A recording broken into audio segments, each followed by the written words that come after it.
Thank you so much, Matt and Lindsey, for putting this event together, and thank you, Matt, also for coming to be here for our patient's sake. As Matt said, I'm Jonathon Parker. I'm one of the neurosurgeons at Mayo Clinic, so just right down the street here. We have sort of the two clinics, the clinic over by sort of off of Shea Boulevard, and then our hospital, which is just off the 101. Moved here to Arizona about 3 years ago with my wife, my young daughter. She's 2.5 now. We live just down the street, and really enjoying getting to know the area in Arizona. As Matt said, I'm a neurosurgeon. I'm lucky enough to do that. I love my job. I love being able to help people and to use my brain to do really innovative surgeries to help people and improve their quality of life. And today we're really going to be talking about essential tremor. I'm guessing since you're here, you're either yourself have essential tremor, or a loved one, or a family member, or a friend, and you just want to learn more about it. So today isn't meant to be a sales pitch for anything, but more just an educational session, and hopefully it can be less lecture and more informal. So if you want to stop me, raise your hand, blurt out a question, I'm totally okay with that, and happy to do my best to answer any questions. And thanks again for Matt. Actually, a patient who's undergone the treatment we're talking about today is going to share a little bit of his story and his journey. So that I think will be exciting as well. So thank you so much for being here. I have a few slides, not to read off every line of every slide, but just to give it sort of a, going back to your high school and college days, but just to give it a little bit of framework for the conversation today. So we'll talk a little bit about what essential tremor is, what are some of the treatment options, and of course, first line is not surgery, it's medication, and we'll talk a little bit about that. And then also what deep brain stimulation therapy is, and what the Boston Scientific system is to do that. And then how you can learn more, or if it's appropriate for you to be seen by a neurosurgeon, we can sort of talk about what the next steps are for that. So, for better or for worse, essential tremor is something that not a lot of people necessarily know about, but as we age, we know it becomes much more prevalent and much more common. I think the estimate, from Boston, from others, about 40 million people worldwide, maybe even 10 million people in the United States with essential tremor. Obviously, these are folks with both the whole spectrum of mild tremor to moderate tremor to severe tremor. And really, once it gets into that moderate to severe stage or doesn't respond to medication, that's when we start to think more about the surgical options and the surgical approaches. So essential tremor, we think of oftentimes the motor component. So motor means our movement, our locomotion, our walking, our controlling of our hands, our arms, our head, and even our voice. We don't maybe think of voice as typically motor, but it uses the same architecture, the same wiring in the brain. When I'm talking right now, it's using the same sort of connections that allow me to move my arm and my hand. So speech and head movement can be part of that as well, but can also affect other sort of body systems. We know not everyone, but some people with essential tremor will also have some cognitive issues, cognitive decline, and that can come along with the disease process. We know deep brain stimulation, one of the therapies we'll talk about today, is really focused on that motor manifestation, and for most people, that's what's impacting your quality of life. I can't drink that coffee or tea in the morning, or it's hard for me to write, or it's hard for me to do my hobbies and do that fine motor things I used to be able to do very easily. And we'll talk a little bit more about how we treat that and how we can improve that. So one of the critical things is, do I have essential tremor? Not every shaking movement that we have is caused by essential tremor. There are lots of other things that can cause this. One of the other things is Parkinson's disease. So it's very important for us doctors, when we see someone with essential tremor, to make sure we have the right diagnosis, to make sure that they don't have other features of their tremor that say, no, this is more Parkinson's disease tremor, or some of these other rarer forms of tremor. Turns out deep brain stimulation actually can be used to treat both of these, but the target where we actually stimulate the brain is very different. The medications you might use to treat the condition, very different. So it's important, you might be being treated for essential tremor by your internal medicine doctor or primary care doctor who's very smart, intelligent, invested in you, you have a good relationship with them, but they may not be up to the latest and greatest in terms of differentiating complex subtleties between tremor disorders. So that's why it's really important to either see a neurosurgeon or a tremor specialist, and we can help you navigate that. So Parkinson's disease tremor, sort of classically, is a tremor that you have more or less all the time when you're sitting there relaxing at rest, and You probably all have seen videos maybe of Muhammad Ali and that sort of called pill rolling tremor, where the hand is sort of constantly moving and almost looks like you're rolling something in your fingers. And it tends to be sort of at rest, and sometimes actually can go away when you go to do something with Parkinson's disease. Essential tremor tends to be more when you go to do something, or if you try to hold a posture, like bring that coffee cup to your mouth and you're holding that posture, that tends to really bring it on or bring it out for most people. Or they're trying to do something with fine control, or they're trying to do their signature or sewing or something where you need that really fine control. So that those are the sort of the main very, very high level differences between the two conditions. Parkinson's disease also affects lots of other parts of the body. It can make you rigid, can make you stiff. We don't tend to see that very frequently or really at all with essential tremor. So how do we treat it? No doubt some of you guys have maybe gone down that path of doing pharmacologic treatment for essential tremor or oral medication. So two of the agents we use here are, one of them's a beta blocker called propranolol, another one's another agent called primidone. These are oral agents that you can take that can help mitigate or decrease the severity of your tremor. These don't tend to completely erase the tremor, but if you have mild tremor, it may be enough just to get you the improvement that you need to do the activities that you want to do. How we think, especially propranolol, works is part of the sympathetic nervous system, and if you live with essential tremor, you might have noticed sometimes if you get amped up, you're excited, I guess maybe even angry or upset, or stressed, that those things that sort of amp up our sympathetic nervous system, they can cause your tremor to get worse. So we think that's one of the ways that this oral medication, propranolol, can affect that tremor. However, if you maybe even take this medication or tried it, or maybe you're taking it now, there can be side effects with it. Some people don't like the way that it makes them feel. They can feel like if they want to do exercise, they can't get their heart rate up, or if they have diabetes, they may not want to be on a beta blockade, or asthma, there's some concern with that medication. So there might be some reasons why you don't want to take that medication. Primidone has a different mechanism of action from propranolol. It can also be effective, but some people say, well, it makes them feel a little cloudy or foggy, and it doesn't tend to be a very well tolerated medication. That's not to say don't try it. It's always good to give things a try and see if it works for you. And if it works for you, great. And if you don't have side effects, that's awesome. And it controls your tremor, then that's the way to go. But if you have side effects, or it doesn't work, or helps a little bit, but you still can't do the things that you want to do, it may make sense to sort of progress to the next step. For some people, especially with very severe head tremor, Botox, we think of popular, on TV, Botox is just for wrinkles, but it's not. It can actually be used to treat things like migraine disorder, essential tremor, especially if it affects the head, sometimes complex tremors that also involve the vocal cords. Botox can sort of deaden the muscles. That sounds very scary, but deaden them just enough to be therapeutic, not too much to cause a problem. And that can be used in some patients effectively. Doing occupational therapy and physical therapy, that's sort of part of the all of the above approach. Essential tremor may come along with some problems with coordination, problems with balance. Physical therapy and occupational therapy can help you with that.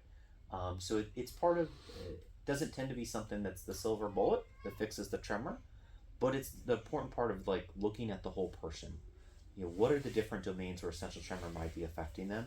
If balance is a big problem, physical therapy can really help with that, outside of medications, outside with the surgery that we'll talk about, and that's something to take into consideration. So then there's sort of what we call ablative surgeries, and what do we mean by ablative? We know, thanks to lots of years of studying this condition and imaging the brain, that there are specific hotspots we think are involved in this circuit. For better or for worse, this tremor disorder is disrupting the normal function of our motor circuitry, which is the wires in our brain that allow us to do the movements we want to do. This condition disrupts that. So we pinpointed very specific areas in the brain which are disrupted in the thalamus. And before we had this beautiful technology from Boston Scientific and others where we could stimulate that area and sort of stimulate it in adjustable fashion, the only tools that we had were to better or worse zap that area or make a little lesion or a little hole in that area. And that was able to be done with pretty good efficacy. But safety was a concern. Some people had some side effects from that. So we really sort of went away from that when we got deep brain stimulation. But in more recent years, and you may even see billboards or ads about this technology now, something called focus ultrasound, which is still an option that may be appropriate for you. So instead of using radiation or little electrical energy to zap that area of the brain, we use ultrasound energy to make a little zap or a little lesion or hole in the brain to disrupt that tremor circuit. What are the downsides to that? Yeah, let's talk about that. In some ways,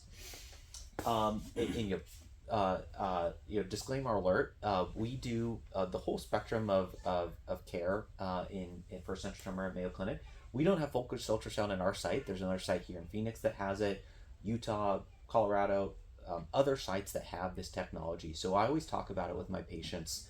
Even though we don't have it at Mayo Clinic, it is something that you need to be aware of and may be a good option. So focus ultrasound is a procedure where you have your whole head shaved, unfortunately. You're in a head holder, you're awake, and we use this ultrasound energy and we focus it in a tremor area very near to the tremor area that we stimulate with DBS, and we make a lesion there. Once we do that, we can't go back. So it's a permanent lesion or hole in that area of the thalamus to try to disrupt tremor.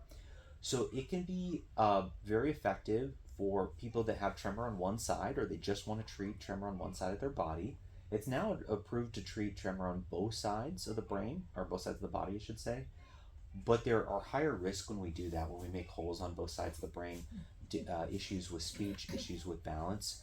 One of the things that's been seen most frequently with focus ultrasound is balance issues. And that's because the shaping or targeting of that lesion is getting better, but it's still not very adjustable. We could sort of take a deep dive on the technical issues. It has to do with your skull thickness, the shape of your skull, and how we can focus those little waves. So a fairly high percent of patients, upwards of 15 to 20%, will have pretty noticeable gait issues or walking balance issues. Sometimes it gets better, sometimes it doesn't. So I would say, the patients I tend to send for focus ultrasound are the patients who just want tremor control on one side. They may have a lot of other medical issues that doesn't make them a good candidate for DBS. And those are probably the best candidates for that therapy. If you're able to undergo DBS and you want good tremor control on both sides and ability to actually adjust that therapy over time, I think DBS is a better option. Does that answer your question? Yes, but I don't know if it's focused ultrasound or whatever that other word up there is, but I've heard some people say that it's very painful. So I trained with focus ultrasound where I did my residency training. So I've treated upwards of 50 people with focus ultrasound therapy. What I would say is that it's just a little bit of an uncomfortable experience. Your head's in a head holder, you're awake, it's a loud environment. Some people get a little woozy with the treatment. Your head is in a head holder and we numb up those areas, so it feels tight. Typically I haven't had a lot of people with severe pain, but just it's uncomfortable, and they can have some nausea with the sonications. It's a loud environment, so that's typically what I've experienced in my own experience of treating patients with focus ultrasound. Okay, thank you. No problem. But yeah, great questions. So all of that first couple minutes was sort of to set ourselves up to talk a little bit about deep brain stimulation and what is that, and am I a good candidate for that? So deep brain stimulation is a therapy where we're trying to electrically rehabilitate or normalize the brain function so you don't have those abnormal signals being sent that generate the tremor. So where does essential tremor come from? I think is a question I often get asked, and I get asked by patients. The short answer is we think that it is originating most likely in a part of the cerebellum, or a combination of the cerebellum. It's a part of the brain, it's in the back. It's one of the older parts of our brain evolutionarily, and it's part of our balance circuitry. And it sends a lot of critical information, sort of does a lot of thinking and a lot of planning, and it sends it to the thalamus and then out to the motor cortex. We think there's a problem in the cerebellum. And what DBS does is it goes sort of imagine you're on the road, right, and you're driving along the pathway. Maybe you're even driving here to the Arabian library. You had to go through a lot of intersections, right, to get here. The thalamus is a deep part of the brain. It's a key intersection where all the cars are coming and going, and it's a very important area for tremor control. So when we stimulate that key intersection, we can affect the motor cortex, the cerebellum, and we could silence that tremor to a great degree. So that's the idea with DBS, is that we go to that intersection where this abnormal signal is, we stimulate it with a little bit of electricity, and we normalize that signal so you don't have the tremor signals being propagated. So in terms of the nuts and bolts, how do we actually do that? It involves a procedure, and we can do it both awake and asleep, and I think Matt will talk about his experience probably with surgery a little bit later, where we put two thin wires into the brain using some technology to get them right in the right spot, and then there's a wire that comes down the side of the neck, obviously everything underneath the skin, and then a small battery that lives in the right chest, and I think Matt and Lindsey have brought some of the hardware that we can talk about. So one brief surgery, about 3 hours to put in the wires, typically with you asleep. And then a second surgery takes about 45 minutes a week later. Go home the same day from that one, where we put the wire underneath the skin of the neck, and then a battery about 2 finger breadths below your collarbone here. So if you're wearing a shirt like this, or even a blouse, we can hide it underneath where your neckline would show. And that is sort of the basics of the surgery. We can talk in more details about that. And then once you get the device put in, you typically come back to clinic about a month later, working either with myself or one of our movement disorder neurologists, and then we program the device. So that means we bring into clinic, we test your tremor, we see where you are on a baseline, and then we turn it on, and then we do some titration and adjustment to get the tremor settings just right for you.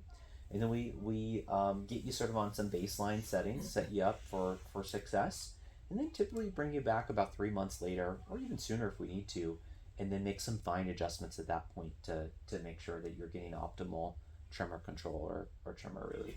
How do you adjust it? Really good question. How do you adjust it? So maybe we'll show this video real quick and then I'll answer that question. Okay, thank you.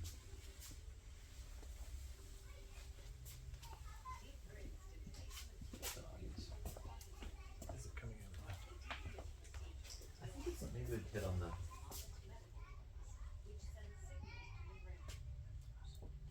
I'm sorry. So it's basically saying that we're putting 2 DBS electrodes in the brain, and we're sending electrical signals, and we're connecting it up to the battery, placed underneath the collarbone. Just highlighting that we're not stimulating the whole brain, we're stimulating that intersection we talked about earlier. So it's firing all the time? It is for most people. Some people elect to turn it off when they're sleeping. You don't necessarily have to do that, but when it's on, for the majority of people, it's firing all the time.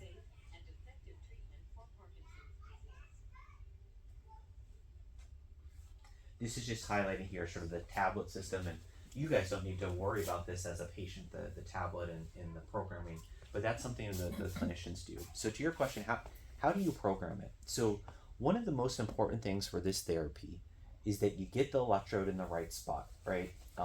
So what's using that intersection analogy? If you were driving here today and you went through the wrong intersection, you're probably not going to get here, which was your goal, right? Same thing with DBS, is that you got to get into that right intersection. So the first way that we do that is to get the highest resolution brain imaging we can. Sometimes that even means having you, not always, but sometimes having you asleep for an MRI. So if you do have tremor, you're not moving at all, and we get the highest resolution brain imaging possible. And then we make sure that when we target, I actually get a CT scan in the OR, in the operating room, to make sure that that lead is exactly at the intersection where I want it. If in the rare case that it's not exactly where I want it, I adjust it, and I adjust it right there so we get it in the right spot. So that's the first thing to answering your question, is we got to get it in the right spot. The second thing is that we use that map, that CT scan of where the electrode is, and that's sort of the starting point of where the doctors will initially put the current or the stimulation, is right in that sweet spot, right in the middle of that intersection, So we start there with our programming, and we sort of do what we call image-guided programming. So we try to go right to the spot where the tremor control is likely to be the best, and we start there. One of the nice features of the Boston Scientific and other DBS systems is that the newest generation of electrodes has directional current shaping, and I was thinking, how's a good way to explain this? The best way I can explain is the old DBS is like you turned on a lantern, and the light went everywhere, 360, right? It went up, it went down, it went to the sides. New DBS electrodes have directional stimulation. It's like a flashlight. So if I wanted the light to go right there, I point the stimulation right there, and it doesn't go everywhere. It goes just where I want to point the flashlight. And that's one of the new technologies happened in the last sort of 5+ years that we have that to better program the device, to answer your question. So now we oftentimes start in lantern mode, but if we need to, then we can go to flashlight mode and really dial in where the stimulation goes. Does that answer your question? I think so. There's Okay. a visualization of that, I think, in one of the later slides, that little cartoon that might help with that. So I I guess another way of saying that is that we use our map to decide the first place to stimulate, and we do trial stimulation in the clinic. One of the nice things with essential tremor is you more or less know, typically within seconds to a minute or so, how that tremor control is. So we can do lots of different adjustments to see, is that the right place to shine the flashlight for you? If not, we try the next one, and we can make adjustments more or less in real time to get you to the program that you can start with. Okay, you used a phrase that said something to the effect of you can mostly eliminate it. What does that mean? So a typical patient will have greater than 50% reduction in the amplitude of their tremor. So if your tremor is like this when you're holding a fixed posture, that's going to take you down to something like this. Let's say you're something like this, like a moderate tremor, then that might take you down to where it's almost difficult for you to tell that you have tremor at all. So the if you quote the numbers from a typical patient response, upward 50, 60+%, some patients it's even more than that. And it depends. If you have the very, very severe tremor, you may still go to a point where you're much, much better, but you can see a little bit of it. If you have moderate tremor that's still very impactful, a lot of my patients tell me to get to the point where they almost can't tell they have tremor at all. So it is not a one-size-fits-all answer to that. It depends on the baseline severity of your tremor.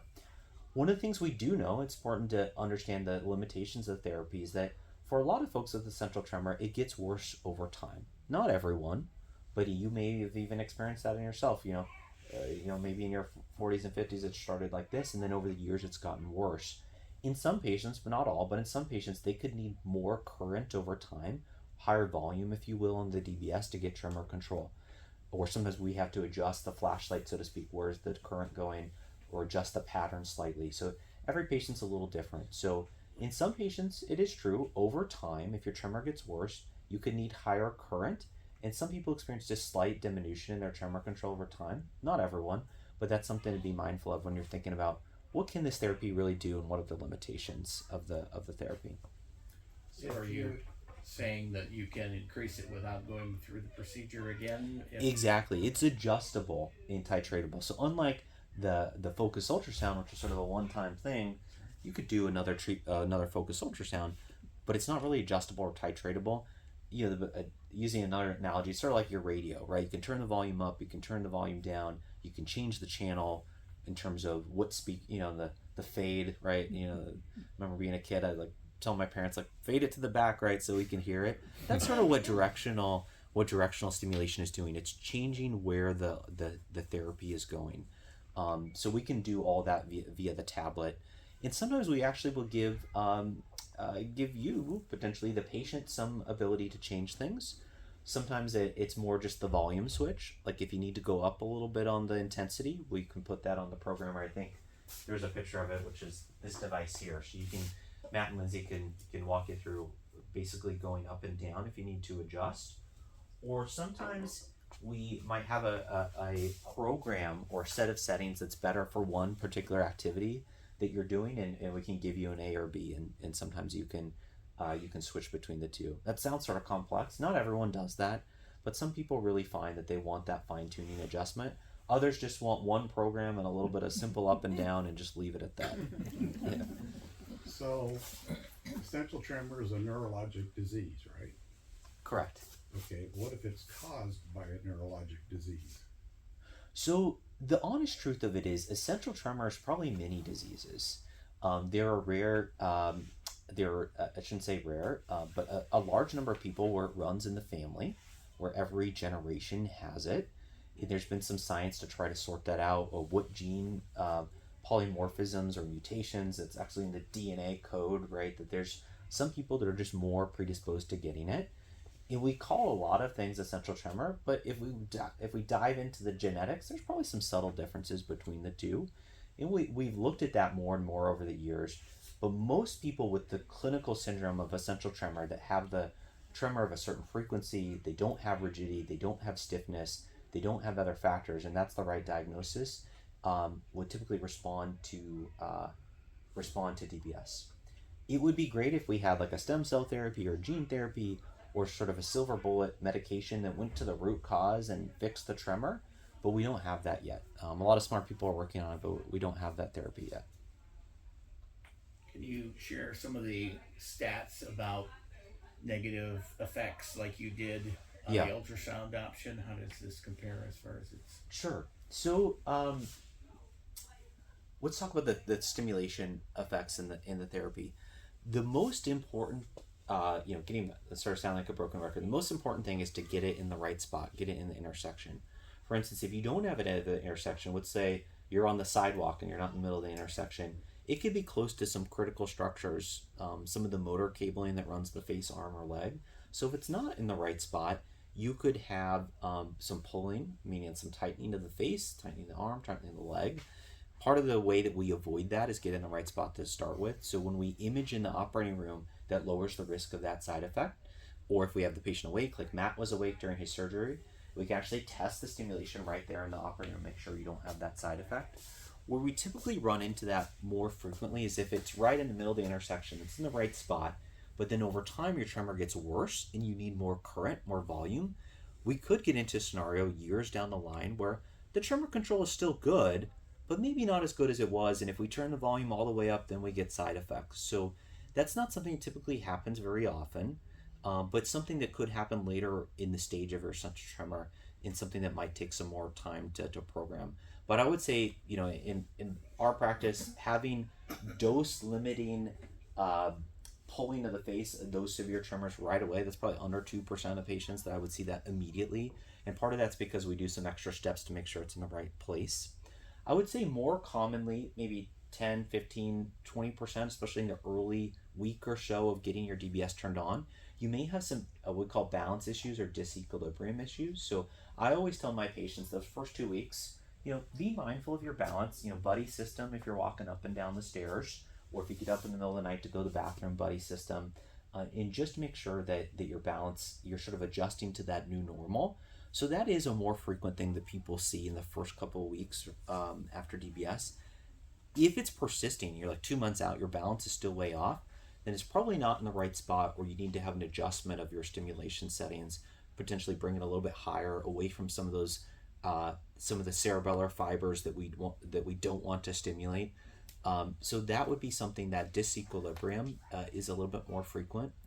Some people will say, especially early on when they're getting their stimulation adjusted, I feel a little bit of difficulty getting the words out. Oftentimes, when people tell me that, they sound great to me, but it's more of an internal sensation that, like, I feel like it's hard to get the words out. But obviously I've seen hundreds, if not thousands at this point, pre and post DBS, and oftentimes they say that is happening, but you don't hear any difference. And maybe Matt could talk about that if you've experienced that. But there is a subset of people who have a little bit of that, feel like it's harder to get the words out.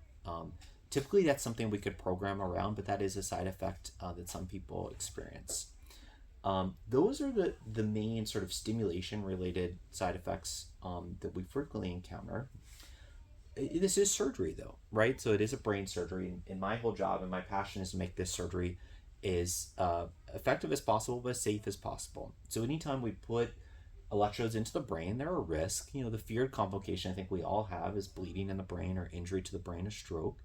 One of the best ways that we have to avoid that is to get high resolution brain imaging before surgery. So I spend a lot of time in Matt and Lindsey see this in the operating room. I go through it again, sort of 3 different times, and make sure I look at each slice of the trajectory, make sure there's not a blood vessel in the way, and make sure that I adjust that trajectory so that we're not going near or through a blood vessel. And that makes it much, much safer.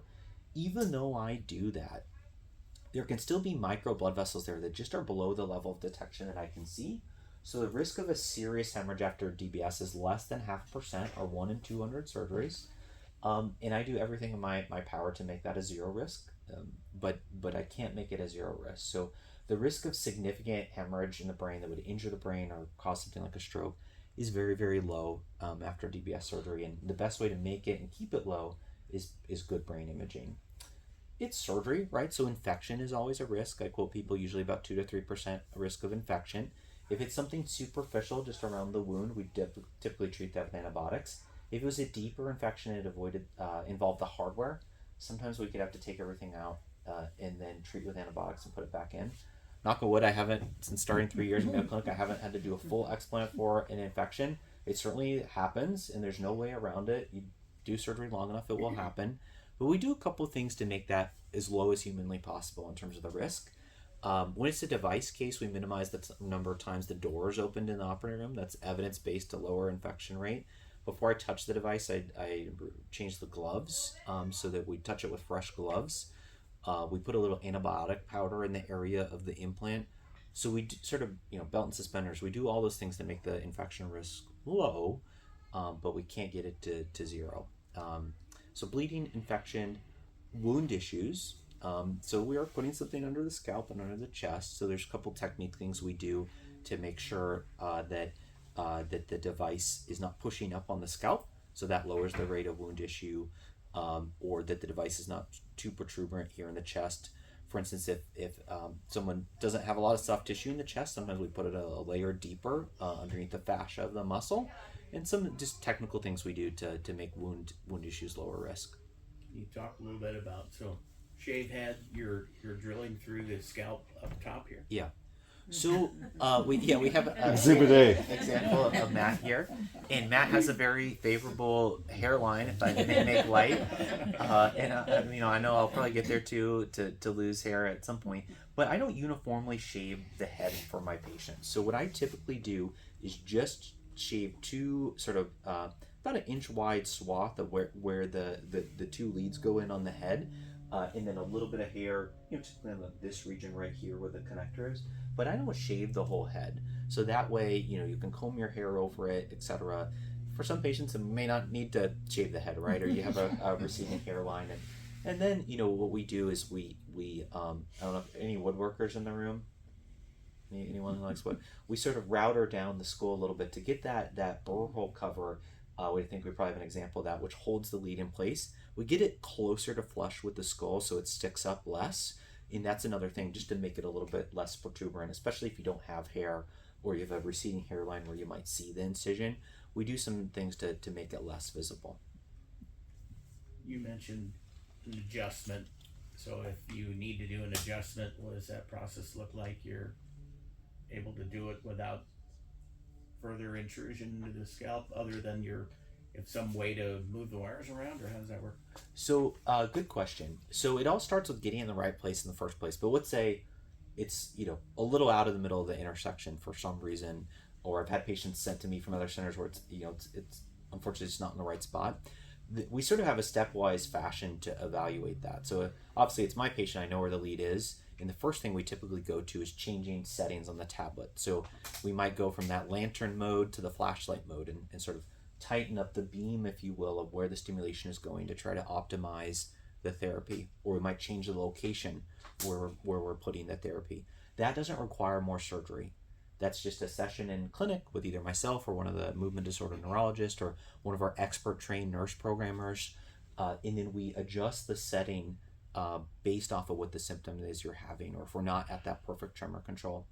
Let's say you had DBS somewhere else, it's not working, you need to have your electrodes moved. We can always do that if you need to, but that's usually the last stage thing that we would do. So that thankfully it's very, very uncommon that we actually have to move the electrodes. So we focus all of our energy and time at getting in the right place at the first. But over time, it's pretty typical, especially in the first year, to have a couple visits to dial in the stimulation settings just right for the individual. Does that answer Yeah, your I guess question? you said there was like covers on where the holes were drilled. Yeah, that you can react. is it in the box here? Yeah, we can pass some think of these so. things around here. Maybe in the black container. That's the batteries in the box. So we'll pass some of this stuff around. And one of the things that might be helpful to look at is this is a blown up version. This is not the size of the but it gives you an example of what the electrodes, the individual contacts look like. And those are the things that we're adjusting and changing and moving the current on. So this is stationary, it's not moving at all. But the electrodes where we're sending the signal is changing. That's how we can manipulate the current to hopefully give the better benefit. And the person is awake, so you're able to see and feel like, yeah, I'm in the right spot because I'm not shaking anymore. I mean, it's like real time feedback. Correct. Yes, we're looking at clinical observations when we're on the tablet, making the changes and listening for feedback from the patient. So we're watching the hands, but we're also listening to, does your voice sound different? Are we noticing, like Dr. Parker talked about, that tightening in your face or arm? We want to avoid that, and that will help us inform us which way to move the stimulation. We also kind of have something unique to Boston that we may talk about later, but we use the same images that Dr. Parker uses in surgery to kind of help know a little bit where the electrode is within that anatomy and kind of which way we need to go to turn, whether it's up or down or 360 or which way. So, what a great question here from the front row about the battery. We're passing around the battery and the burr hole cover, the little brown piece of plastic there, which goes on the head, rechargeable. So this does require a battery. It's electrical energy. So there's two different types of battery. One is called primary cell, which means you don't need to recharge it. Sort of like it's not a Duracell, but you get that idea, right? It works for a certain amount of time, usually somewhere in the 3 to 5 year range, and then it needs to be replaced. Majority of my patients now use the rechargeable system. So it is something that you can recharge, sort of similar technology with your phone now, where you put it on the pad. If any of you guys have that at home, put your phone down on the pad and it charges. So it uses induction to wirelessly transmit that power.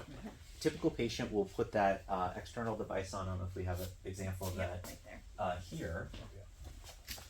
You know, if you're having coffee in the morning or sitting down for dinner watching TV, you put it over the device if it's in your right chest, and then it wirelessly is on here for about half an hour, 45 minutes, typically once a week, and you recharge it that way. That is, I think, the formal word on that is 15 years, correct? But it may actually last longer. Those rechargeable batteries haven't been in the wild yet for 15 years, but they do accelerated sort of testing in the lab to anticipate how long those will last. It looks like at least 15 years, potentially longer. So the nice part about that is that when we first started doing DBS, 20 plus years ago, you typically had to have a quick outpatient surgery every 3 to 5 years to put in a new battery. Now you may only need 1 or 2 of those in the life of the device, or maybe even none, depending on how long these actually last. What's in the the wild. longevity of the device? I mean, not just the battery. Yeah. So that's a good question. So the components of the device are basically the electrode, the extension wire, which goes from the head to the chest, and then the battery. So the longevity of the battery, we think that battery is going to last about 15 years. What that means is that 15 years it may recharge less efficiently or may cease to recharge, or it may actually keep going. We don't know yet because they haven't been out there for 15 years. The extension wire in the DBS lead are mechanical. They're susceptible to mechanical strain. So there's not like an expiration date for those. There have been patients with the early generations of DBS, 20 plus years, that have never had an issue, never had a breakdown of their wires. But there is always a chance that over time a wire could fray or break down. I've seen that happen a handful of probably thousands of patients I've seen with DBS. I've seen a handful of mechanical fraying or breakdown of wires. So that is always a potential risk. I have seen a patient or two over the years develop an issue with 1 or 2 contacts on the DBS electrode, where all of a sudden that 1 or 2 contacts has we call high impedance, if there's any electricians in the room. It just means that contact's not accepting the charge very well. Typically, what we do is we just go a contact above or below and we can get the same result. It's very rare that one of those bad contacts, if it did pop up over the years, would cause a problem where you can't get the therapy. The electrodes seem to be quite long. Is the whole thing blasting away? No, so that's a really good question. So Matt, do you have the big electrode? Yes. And then here's an actual electrode. So here's an actual electrode. So yeah, it looks very long, but only about 7 centimeters approximately. Everyone's a little different. Is actually going into the brain tissue, and this last part, 7.5 millimeters, if you're counting, is the part that's actually the business end, or it's actually coming from. So this is the blow up model. What the tip of this looks like. And it's got all these contacts here. This is one where it actually has more contacts. Typically, I put in the one that has that 7.5 millimeter, 7.5 millimeter span here. So typically, you may only be stimulating on one contact or even a sub-region of one of these contacts here. So it's not as if this whole wire is stimulating your brain. In fact, we don't want It's the that. short end that's the business end. Exactly. This is the plug. This is the one that plugs in, but you can pass that around. You can touch it. You can. Yeah, we had one around, but Any issues with working out in a gym with all that stuff installed? No, I mean I have patients that work out, that that ski, that swim, that do all those type of things. You always tell my patients they'll be mindful, right? If you're a hardcore BMX biker and you take a lot of falls, you might want to think twice about that, right? There's always a chance that if you were to suffer severe trauma, you could have a disconnect your device, you could fracture a lead, you could have a lead migration or pull out. I've had patients get in car accidents and we get a CT scan, the leads are still in the same spot. I would say in my experience, thankfully not many of my patients are getting in car accidents, but when it happens, typically it's in an okay location. I have seen a patient or two get in bad traumas and have an open laceration over a lead or something of that nature. It can be irrigated thoroughly and reclosed. It is a risk of infection at that point. But these are sort of rare events. But every day, like going to the gym, using a machine, doing an elliptical, jogging, running, those things are fine. Things where you repeatedly have a lot of head trauma or falls is probably something that advise my patients to avoid. if it fails, quits, Yeah. you just go back to the previous case, the tremor. So good question. So the first thing that we would have to answer as your doc, as your surgeon, as your team is why did it fail? Is it a technical problem with the device? The device is batteries. It just quits. So we're at home. Yeah. It quits. What's our sign? I see. All of a sudden the device isn't working. Stop working. Or it ran out of battery. Yeah, so typically, and Matt might be able to speak to this, typically you're going to know that's not working because you had great tremor control and then all of a sudden it's not working. So the first thing you could do is obviously you have our phone number, you have Matt and Lindsey or your reps, you have their contact information.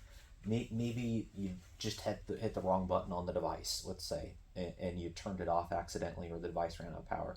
So the first level of troubleshooting that is what's going on? Is it just accidentally turned off? If that level of troubleshooting we can't figure it out, you can always come in to see us, but we can interrogate it in person.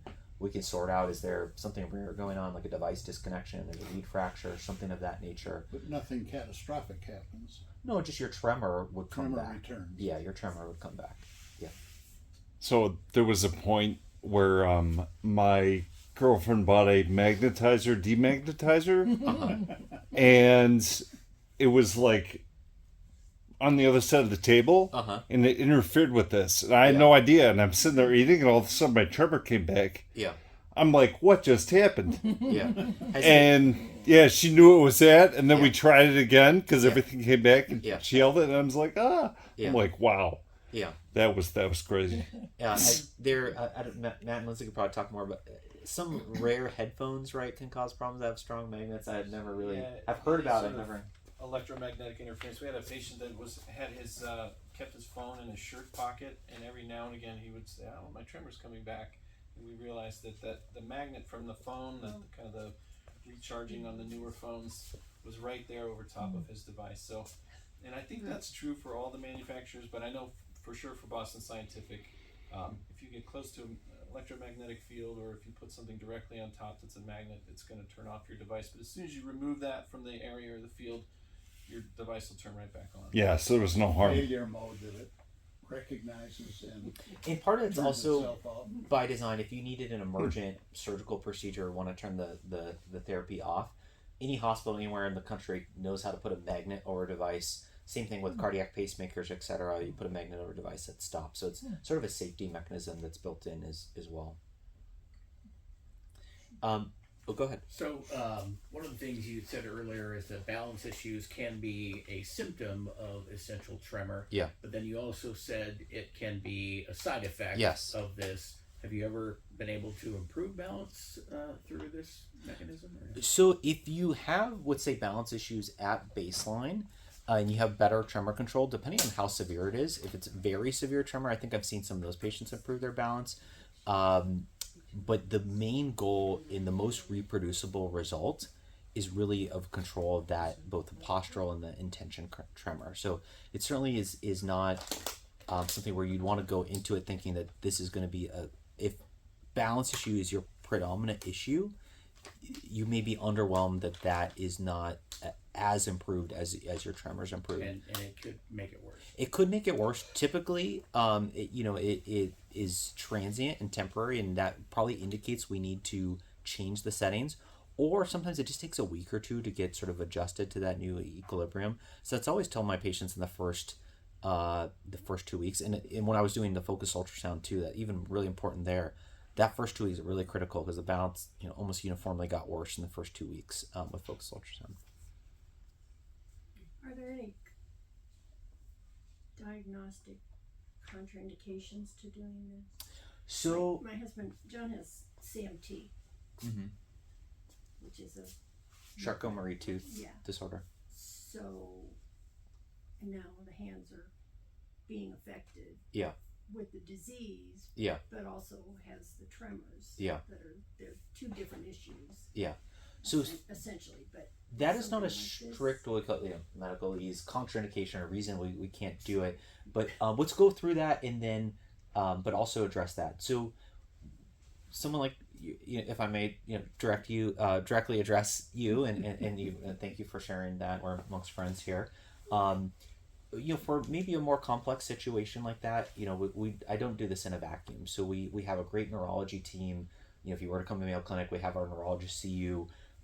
We make sure that first of all, we have the diagnosis right, that you have the latest and greatest treatment and appropriate therapy for your CMT, and just make sure we feel comfortable together that this is the right option for you, and that we make sure that we're on the same page in terms of the expectations, because it may not improve all the CMT sort of potentially weakness and other symptoms there, but it's really just about the tremor. So we just come together as a team to make sure we're on the same page in terms of the therapy in that regard. There are some strict contraindications of people who maybe have severe depression who need electroshock therapy. There are other small list of things that make you not a candidate for that, for DBS. Sorry. What about vertigo? Is that an indication? So vertigo would not be a reason to do DBS. Vertigo is something we have to take there's different types of vertigo, and we have to understand why you're having the vertigo. Is it coming, for instance, from the inner ear? Is it just something temporary? It's associated with a viral illness. Is vertigo actually more of a intrinsic sort of balance issue?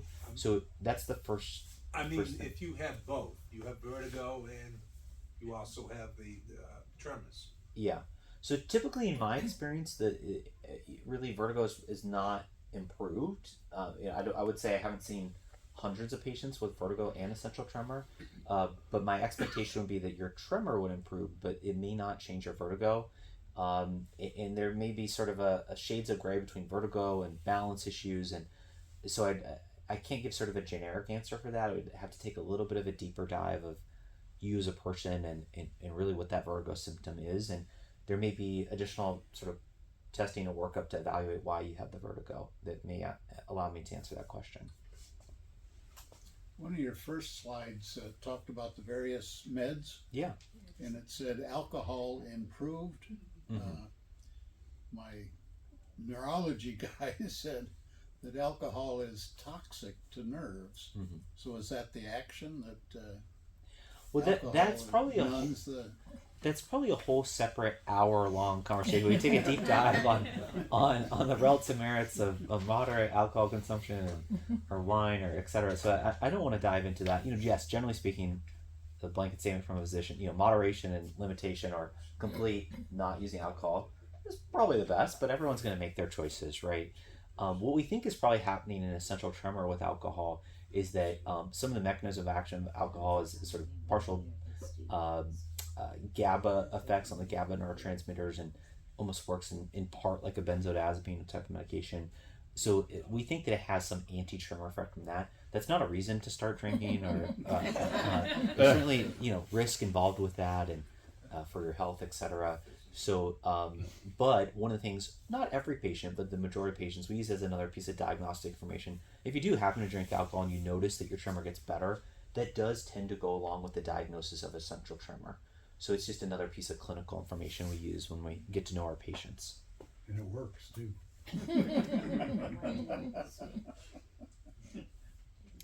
Maybe this would be a good point. I love the questions. I'm happy to stay as long as you guys want to stay. But maybe it'd be great to have Matt chat a little bit to hear about his experience and go from there. So I got one more question. Oh yeah. At greater than 200,000 patients treated, is that just Boston Scientific devices? So DBS in general. Yeah. in general. And I think that's an old statistic. It's been around for essential tremor since 1997. Yeah. And for Parkinson's since 2002. So it's definitely not a new treatment. So are there other providers or other manufacturers? Yeah, so CVS? for full disclosure, I don't take research money from Boston Scientific. I don't get paid by Boston Scientific. I'm really just doing here the goodness. I mean, I love working with Boston Scientific. Lindsey, take care of that. We can talk about the relative merits. So there are the big three: Abbott, Medtronic, Boston Scientific, and we can take a deep dive on the nuances of the three. We typically, patient comes to Mayo Clinic, we talk about all three, and we talk about the relative merits. I do think, I guess bias alert, I do think that Boston Scientific is substantially the best hardware. I think the electrodes are structurally very sound. I like their programming situation where you can actually visualize the lead and bring in the imaging. So I think there's a lot of technical reasons why it's the best hardware. But we talk about big three. If you really want one particular hardware for a certain reason, I'm more than happy to implant that. But we talk about all three. So you sure you're not getting paid? I'm 100% sure. We got a free lunch, maybe. I didn't even get I brought my own coffee. So, you're All on. right. So I'm Matt. I've had essential tremor. The first time I remember having it was when I was a kid. I was playing Legos or writing, and noticed a little bit of a tremor in my left hand. And then as years went on, I started noticing it worse, like in my 20s, and then my 30s is when I got diagnosed. And I started out on gabapentin, and then a few years I got diagnosed in 2012, and then I started with gabapentin, and then I eventually went on propranolol, so it was like gabapentin and propranolol, and then a few years after that I started using clonazepam, also known as Klonopin. So I was on 3 medications, and then I started trying some different routes. Botox I tried as well. And then a few years ago I got a second opinion, and I was originally going to go with the focus ultrasound. And then I met with a neurosurgeon in Chicago, that's where I'm from. And he said DBS would be a better option for me because my livelihood for quite some time has been teaching and playing guitar. And he said for the most optimal relief, DBS would be the best for me. And I had my surgery last year. And bless you. And there's no looking back. And that's where I'm at now. It's like the best decision I've ever made. in my life, Hold your hands out. Whoa, right? that's awesome. And he said, like, in our original meeting, my neurosurgeon said, I can get you 90% plus. Ooh, And I'd say right now I'm at like 98%. fantastic. Yeah. You don't take those drugs anymore. I don't take any medications at all. Yeah, and I'm welcome to take any questions as well. How long was the recovery from? It was quick. Honestly, this was a piece of cake. The battery, when I woke up from that, I mean, maybe your patients say the same thing. The battery, it felt like someone just nailed me here for like a few weeks. I was like, oh man, like I can do this again. This is like, this hurts. But man, I do yoga. I was doing yoga. I think they told me to not, lift anything or any strenuous activities for like 6 weeks. But I was ready to go in like a month. And my girlfriend's like, no, just chill. And then one of the nurse practitioners, he's like, we want to avoid having to do with this all again. I'm like, fair enough. Yeah, I could do it again, but yeah, you're right. I want to do it again. Yeah, so. Could you That's talk amazing. Matt, about what your surgery was like? Because you were awake for your surgery and kind of what they did. Was that scary, etc.? Oh yeah. So You're one in your brain, of course it is. yeah, exactly. It's like, who gets brain surgery? Who in their right mind? It's like, here, I want to have brain surgery. Me. But yeah, so I have an anxiety disorder, so that doesn't help. Right? And I just it was the week leading up to that was and then they want you to be off of your tremor meds too. So, I mean, it's like a loop of like, oh, there's my tremor again. It's more apparent, and now I'm getting more anxious because I don't want to see that again. And it was just, and then the morning that we were driving there, my girlfriend's like, we can cancel, like you don't have to do it. And I'm like, that made me feel good that I could pull out. And I'm like, but no, I'm ready. I've made the decision. Let's go for it. And then, did you have a question? Yeah, I'm just curious. Did you have any thought that it affected your cognitive ability or speech or any other aspect of your being after this? Like going into it? Like no, afterward. Oh, afterwards? No, not at all. As the adjustments have went, it has adjusted my speech, or it has affected my speech a little bit.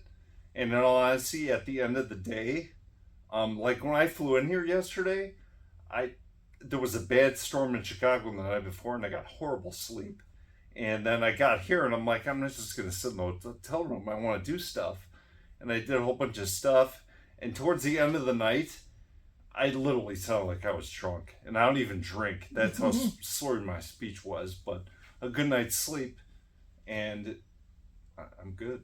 But as far as cognitive, no, there was, I don't even know. It could just be me. There was a few times where it's like I go to think of the word, and I can't think of it. But I know of another word to get me, and then I think of it later, and I'm like, oh, That's just the whole thing. that's what I figured, right? Good company. Yeah, right? So when they drill the hole, the lead just kind of works its way through the brain to get into the center part? So there's a lot of steps that go into that. So it starts with getting imaging, so we identify that. So we have a computer system and software is called Brain Lab. We identify that target. We use something called a Lexel frame to actually place a very small cannula. It's a little bit more than 1 millimeter wide. And there's a rigid sort of part of the frame that holds it in that trajectory, and we slowly advance it to that target. And then we place the lead. When I do surgery awake, most of the time I do it asleep, but when I do it awake, I do all the drilling and all that part when the patient's still asleep. So I only wake you up when we're But placing you're the drilling through the skull, That- not through the brain matter too, to get to ultimately That's correct. where you're We drill through the skull, and then the electrode is placed just by a very fine cannula that goes through the brain tissue to the target. So the wire goes down through the inside. So yeah, what happens is we put the wire through the hole in the skull, through that little cannula. We get a X-ray or a CT scan to make sure it's in the right spot. If the patient's awake, we do some trial stimulation, make sure it's in the right spot. And then we secure the lead via that device that you saw earlier, the one that goes on the skull. And then the wire is then brought down the side of the head here to a connector that lives about right here. And then we tunnel a second wire down the side of the neck. Can barely see it on Matt, and then it goes to the battery, which is here in the right chest. So that's all internal. Everything is internal. Nothing is external. So that's important to note. Nothing's external. And the hole in the scalp or in the skull is about the size of a dime. Yeah. And the purpose of it being that big is just so that device can hold the lead in place. But the opening that the surgeon makes in your brain is It's very a little bit more small. than a millimeter. So that it's not like a brain procedure where they're dissecting the brain to get down to it's more similar to like a biopsy, really. It's a like very, a very very similar thin- approach. So that, again, we call it a cannula. It's just a thin tube that's got a very sort of spherical tip to the tube. And then we take that and we go right just exactly one time down to the target. In my case, it was twice on both sides. Everyone's a little So, different. I don't yeah. tend to do that as commonly. That is an approach that Use some a surgeons cannula. use. I would say probably 95% of my cases I just do a single pass on either side. If for some reason I did the first pass, I wasn't happy with it, I'd do a second, but I can count probably on one hand how many times I've done a second pass in 3 years. But always on both sides, just one on each side. So not always. So there's not sort of a one-size-fits-all approach there. Would say, for instance, you have very severe tremor just on one side, and the other side is very mild. In some cases, we might try to just treat one side of the brain to treat that severe tremor. Most of the times, though, when I do that, people realize that then they see how good the one side is, and like, man, I wish I had it for the other side. But there are some cases where we would just treat one side of the brain. So we treat the opposite side of the brain as the tremor. But I'd say probably 90% of my patients, or maybe even higher, 95, we treat both sides. Wasn't sure if that intersection covered both roads. Yeah, that would be really cool. So I was actually just talking about a complex scenario with one of my colleagues at the Mayo Clinic this week for a patient with essential tremor, and there is very small effect. This is sort of getting into the weeds, but small effects from what we call ipsilateral stimulation, meaning tremor improvement on the same side of the brain that you stimulate. It's very modest, but sometimes that's why sometimes stimulating both sides can be even more effective than stimulated one.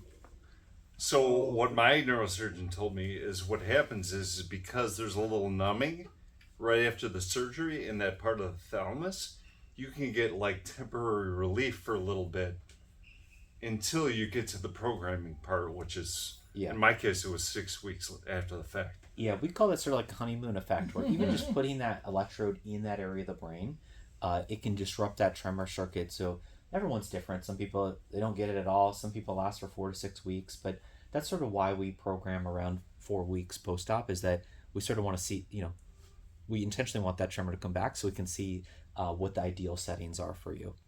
So this goes through the brain tissue, and then there is a lead that goes through that. That's correct. Yes. That's actually from one of Dr. Parker's surgeries. Yes. Unused. Unused. Sorry. Then you pull that tube out. And then, the tube, it's sort of like a railroad. The lead stays in place, and then the tube comes out, and there's a clip that holds it in place, and that clip locks into that device you were looking at earlier. So the clip holds the lead in place.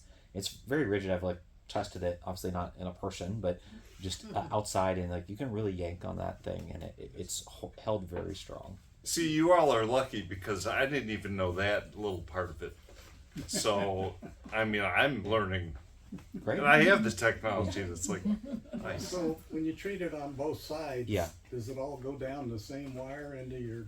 Yes, Nice. what I do is I tunnel it under the scalp. So let's say you're doing a bilateral on both sides, and then you wanted to have your battery in your right chest. Then the left wire I bring under the scalp here to about here, and then I tunnel a single time down the side of the neck. So it used to be back in the day, you had to have 2 batteries, one on either side of the chest, and so sort of a lot of hardware. Nowadays we do it all through a single extension that comes down on one side of the chest. But you control them separate. All You're through able to the tablet. Nothing. There's one controller, one tablet, and it has 2 ports, and then one port goes to left, one port goes to right. So it's sort of like your home audio system. You got the left speaker and the right speaker. Yeah, and all you can control is the volume. Yeah. That's really it. There's not an app for that yet?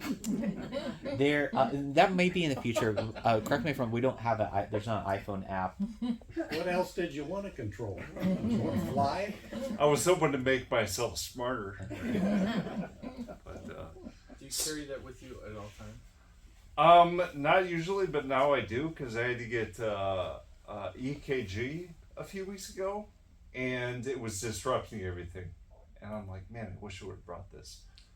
So yeah, now I bring it everywhere. just When you in were, case. maybe you could talk about when you were awake, like your that testing and what that was like in the operating room. Oh yes. So yeah, they would have me do all the typical Did you see your tremor get better? yeah.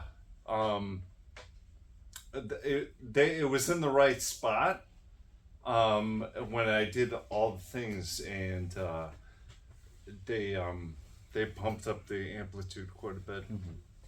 Had me write. Yeah. I brought my ukulele. Oh wow. Yeah.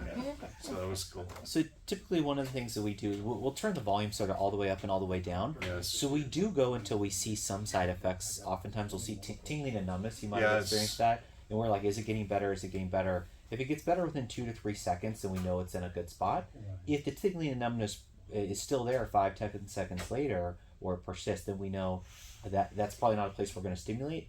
Or if we see it everywhere, then that would be a reason in rare cases we got to do another pass or we got to take another trajectory. Yeah. So that's one of the reasons why we have people awake. But we've more and more sort of gotten away from that because we have such good imaging now that we can get in the right spot without doing that. Cool. So here we can do before and after. So I'm going to turn my stimulation off.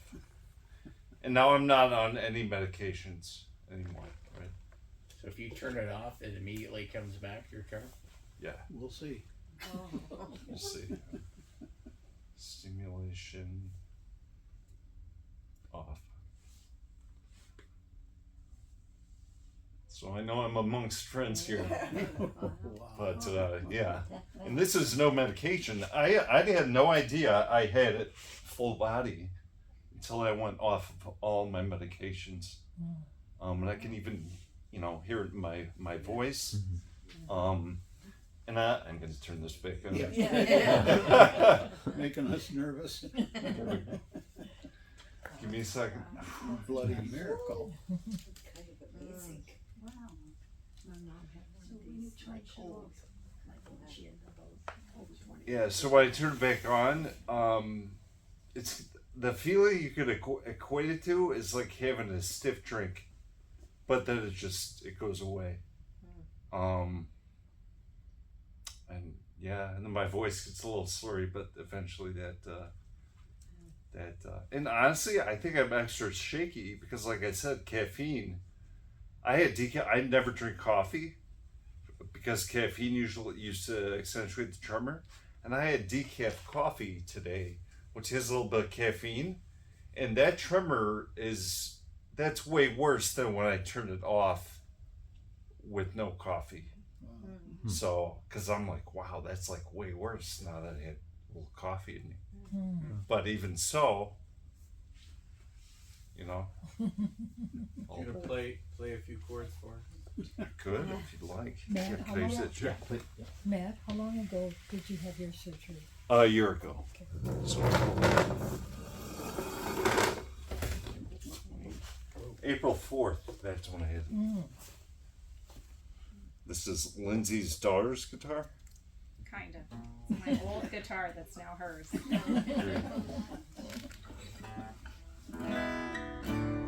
Any requests if I can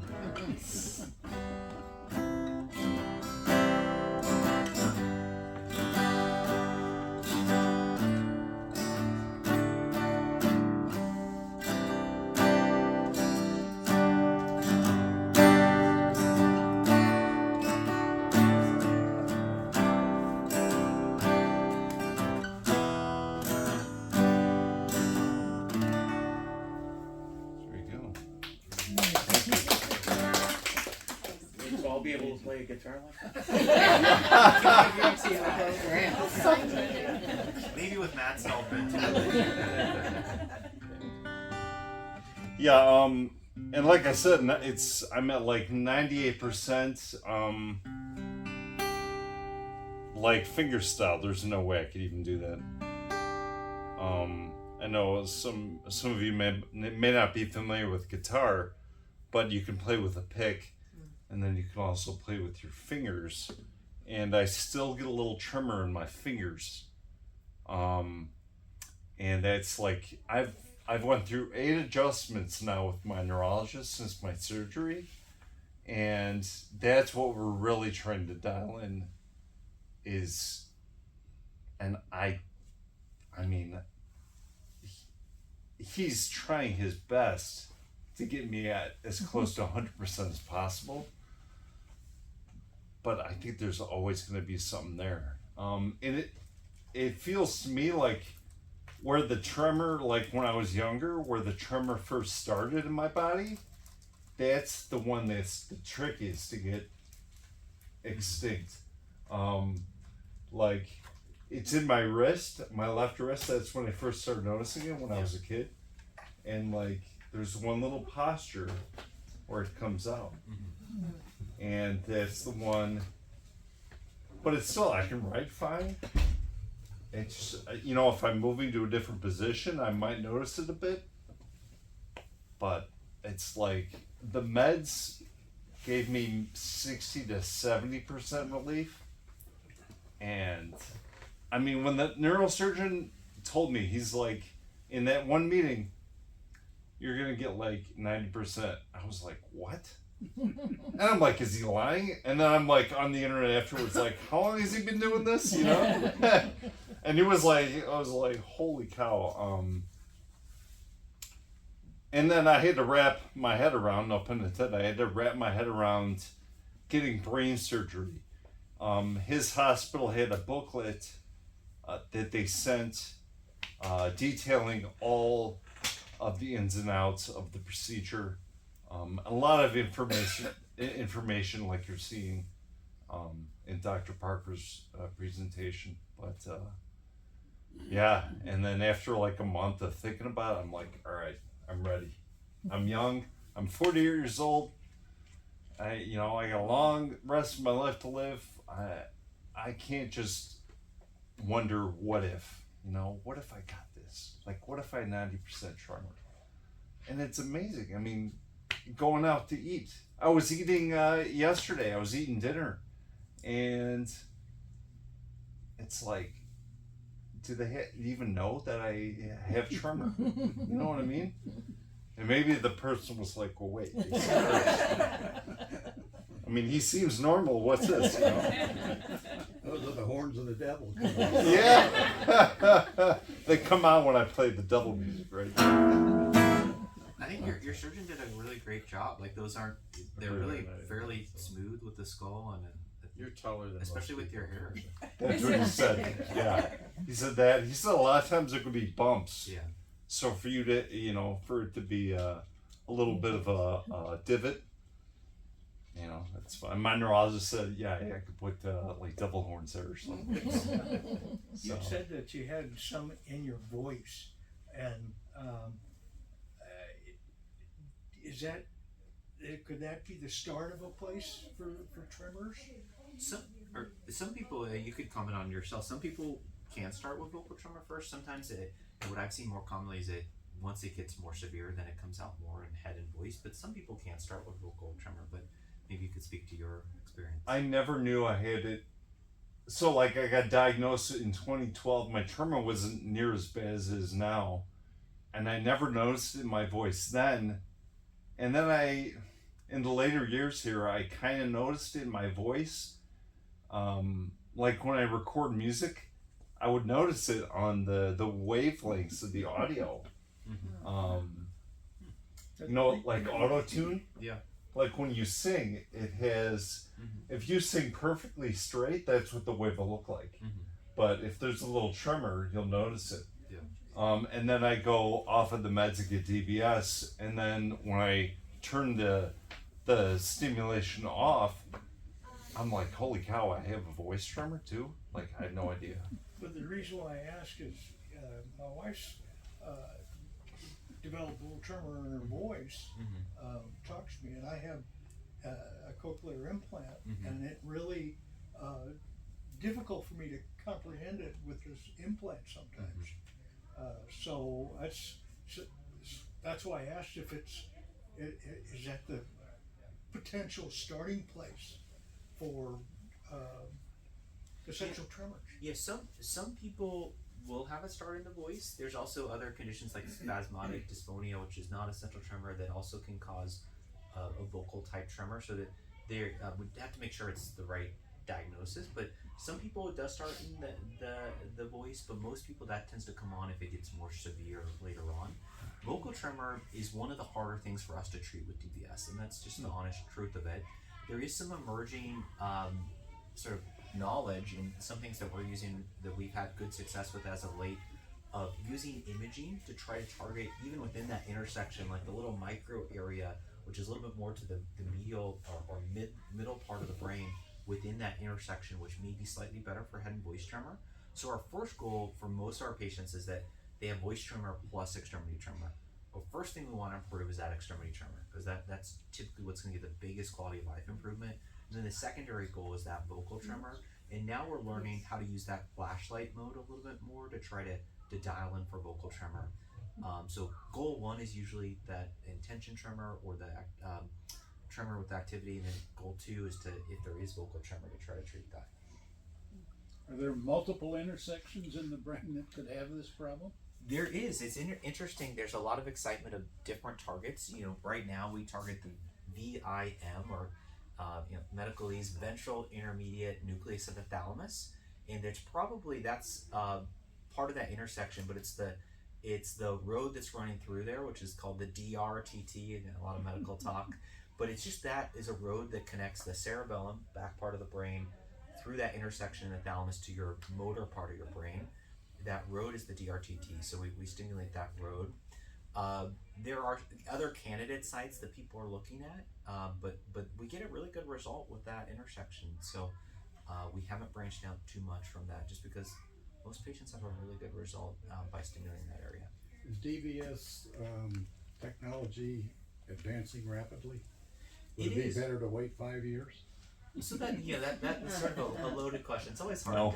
I mean, you have the patient perspective, and you take it from the patient. But most of what I'm hearing is like, I wish I did this sooner, right? So DBS technology is advancing. Things that have come along recently: rechargeable batteries, that flashlight mode, the directional. People are now looking at adaptive or DBS that can adjust. We don't really know how to use that for essential tremor just quite yet. We're working on that. So there are things that are going to improve.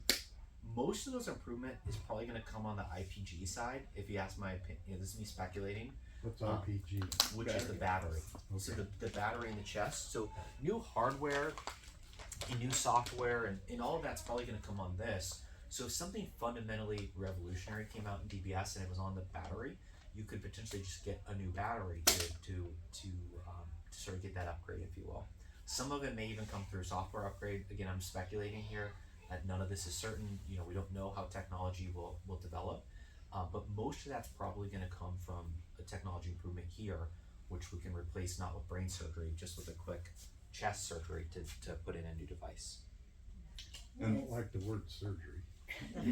No, nobody does. The insurance companies liking these So this is not procedure. It's not experimental. This is an FDA-approved therapy that's been around for years now. So all of the major insurances cover DBS for essential tremor. It's not off-label.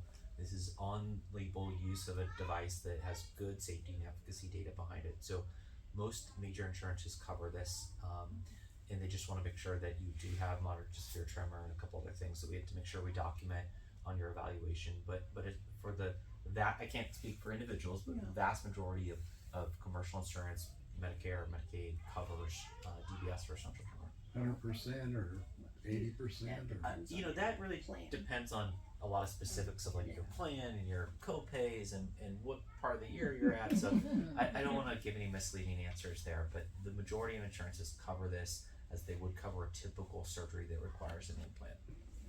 I saw it had like a plastic cap that goes over the hole that you Yes. drill, and obviously he's had skin grown over the plastic cap.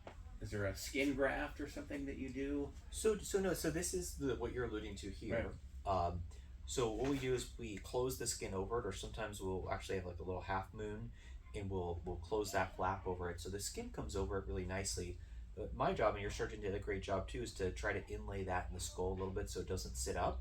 So then that skin just comes. We don't remove skin; we make an incision through it. So we bring that skin together, just like as if you ever had like a little skin thing removed and they made a little incision.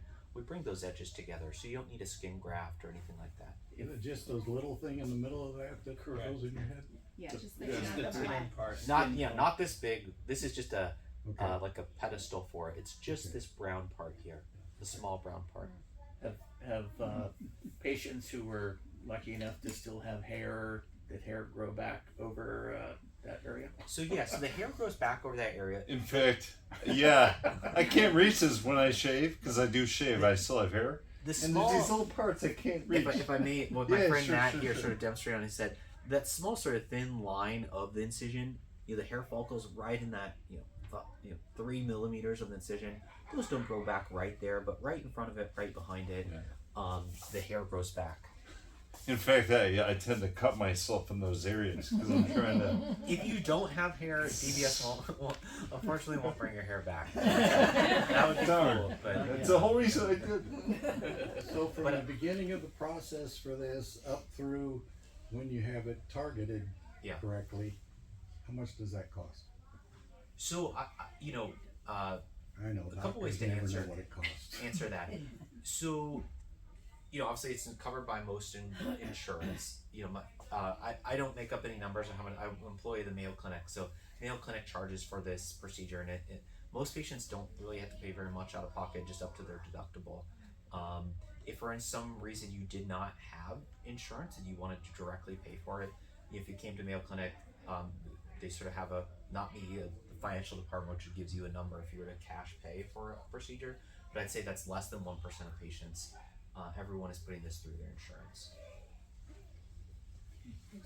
I saw or I heard about some wearable device that they're trying to do right now that goes on your wrist. Yeah, we actually have a representative from Cala, which is the Calatrio device, which is a specific type of peripheral nerve stimulator that goes on your wrist, and they sort of have it outside that you could demo it and read about it. It's another good thing to try. I signed up for it. It was like a trial, but I never got called. Yeah, now it is something that can be prescribed, and I can't speak for everyone's insurance, but can be covered by insurance. And it's something it's good to try, right? It's non-invasive. You just a little bit of tingling on your wrist. I'd probably say maybe 15% of patients I see and get DBS have tried it, and usually it's provided them some moderate effect, and oftentimes it's it's a good thing to add on something along your journey before you get to DBS. But typically, especially for someone with severe tremor, doesn't tend to have the same effect in terms of the treatment magnitude, in terms of how much it brings your tremor down. Is it still in a clinical trial mode, or is it like officially approved as a treatment? It's officially approved. Challenges insurance coverage, so it's only covered by Medicare or the VA right now. And you have to meet certain criteria. So you work with your neurologist or your surgeon. It's a prescription, so it's prescribed, but it is FDA covered. What is it called? I didn't hear it. It's called Cala. This is called Cala Kick. The K is for kinetic movement. The IQ is for smart. So it feels like a sport watch. The inside of the band has little electrodes, so it's peripherally stimulating the nerves in the wrist that travel up to the VIM, same target spot as with DBS. Definitely not as effective as Matt's demonstration as far as the tremor, instant relief like that. You do 40-minute treatments. You can do unlimited 40-minute treatments, but one 40-minute treatment should give you about an hour and a half of relief. So it's used as a tool to help manage your tremor, but it won't completely stop your tremor. Some patients get off medications. Some patients get this because they couldn't take the medications or they had side effects. or it's used in conjunction with it. Yeah, so it kind of be along the algorithm on your way to thinking about DBS, or for some reason you had some contraindications and you weren't a candidate. So if you failed medications, you're not a candidate for surgery. It gives you that relief in between. And so you do both wrists in 40 minutes. I mean, if both hands were effective, you can. So you have to have two different devices. Oh. So right now Medicare covers it for your dominant hand. Good question. And there's information on the Pala Trio on the table outside, and then Casey can give you her information too to answer any questions. Also, I brought some of my cards, so if you are interested in learning more about DBS and you want to find out if you're a candidate, you can always take my card. You can call us on the number there. I'm happy to set up an appointment to see us if that's appropriate for you, and help you navigate the process. I know it can be a little daunting to do that, but I think we also have a list of insurances too that it's not my choice. I would take everyone who could walk in the door, but Mayo Clinic has insurances that we take and accept, and I think we have a list of those out there too. So Also, too, I have a YouTube channel that I've documented my entire journey through all this.